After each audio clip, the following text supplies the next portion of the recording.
Hi sweet souls! Another day, another grace.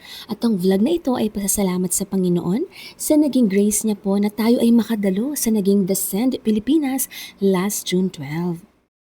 Ano nga ba yung Descend Pilipinas?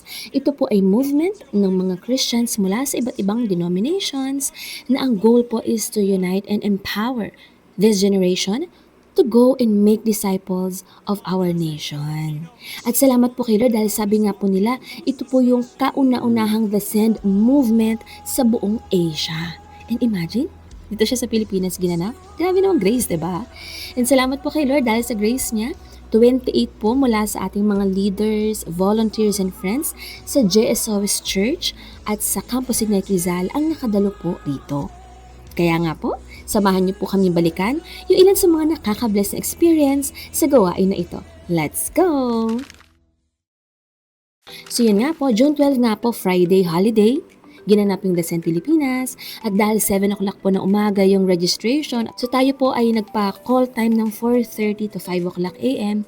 So around 5 o'clock po na umaga, tayo po ay nag-gather na para sa ating morning prayer and Thanksgiving. After nun, boom! Book na tayo ng ating mga sasakyan and around 30 minutes lang po yung biyahe, nakarating na po tayo sa CCF Main sa May Pasig. So bukod po sa mamangha sa laki ng kanilang church building, ayan, ang una natin ginawa doon ay syempre para i-claim ang ating mga tickets. And after nun, tayo po ay in-usher na dito sa kanilang welcome center. Ayan. So dahil medyo matagal-tagal pa ang paghihintay natin, medyo maaga talaga tayo nakarating. So yung mga kasama natin ay nag-fellowship muna, banding-banding muna, getting to know. Habang yung iba naman po ay medyo, ayan, trabaho mode na sa ministry. Budget, ayan, sulat-sulat, notes, budget po tayo. Okay? And after po ng mga ilang minutes lang, wala namang isang oras, tayo po ay binigyan na ng go signal para pumunta sa main hall. Pumila na para sa main hall. So, akit po tayo sa taas. Ayan. At dito nga tayo in-usher sa 3rd floor sa may lower balcony. Ayan. So dito po tayo naghintay. And around po mga 8 o'clock, ganyan, binuksan na po yung kanila pong mga pintuan. Ayan. Bumukas na ang pinto ng pagpapala. At tayo nakapasok na. Ayan. So pagpasok natin dito, ramdam natin yung aircon. Ramdam natin yung spirit ng Christian community around us. Lalo na nung nag-countdown na. Yes, nung nag-countdown na at nag-start na nga ang program, ramdam natin yung energy and excitement, syempre to be blessed and to bless Jesus.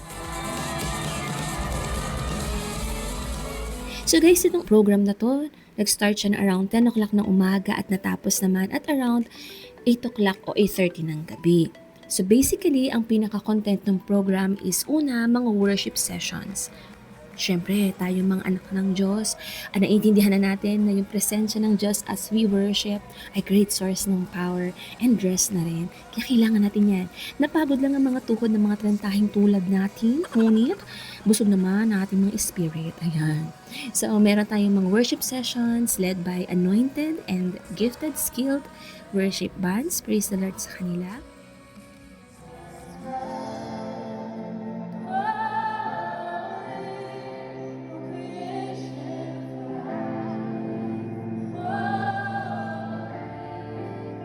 And syempre, hindi mawawala yung mga messages, yung mga challenges, yung mga preaching of God's Word, syempre. Salamat kay Lord sa mga pastors, preachers, teachers, campus ministers, missionaries na nagsalita sa ating unahan.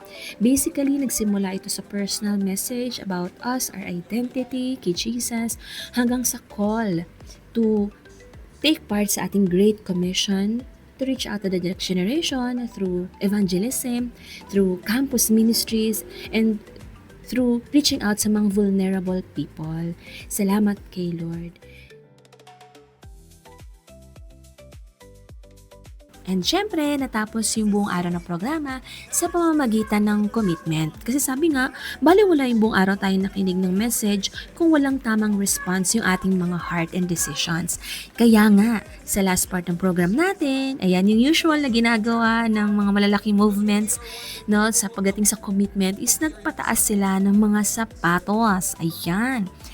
tinataas natin ang ating mga sapatos bilang commitment kay Lord na we are willing to be sent, we are willing to go where God wants us to go. Kaya tong moment na to is very sentimental, very very meaningful na seremonya ng commitment kay Lord. And syempre, para selyuhan yung buong commitment day na yan and the send day na yan, tayo ay nag-alay ng huling bugso ng mga papuri sa Panginoon.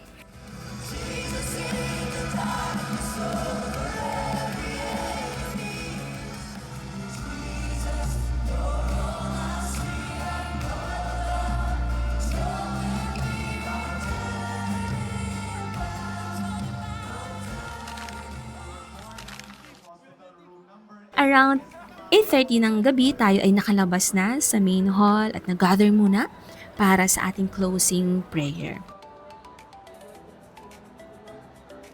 And syempre, bago tayo maghiwa-hiwalay, tayo muna ay nagkaroon ng grace para makapag-dinner together.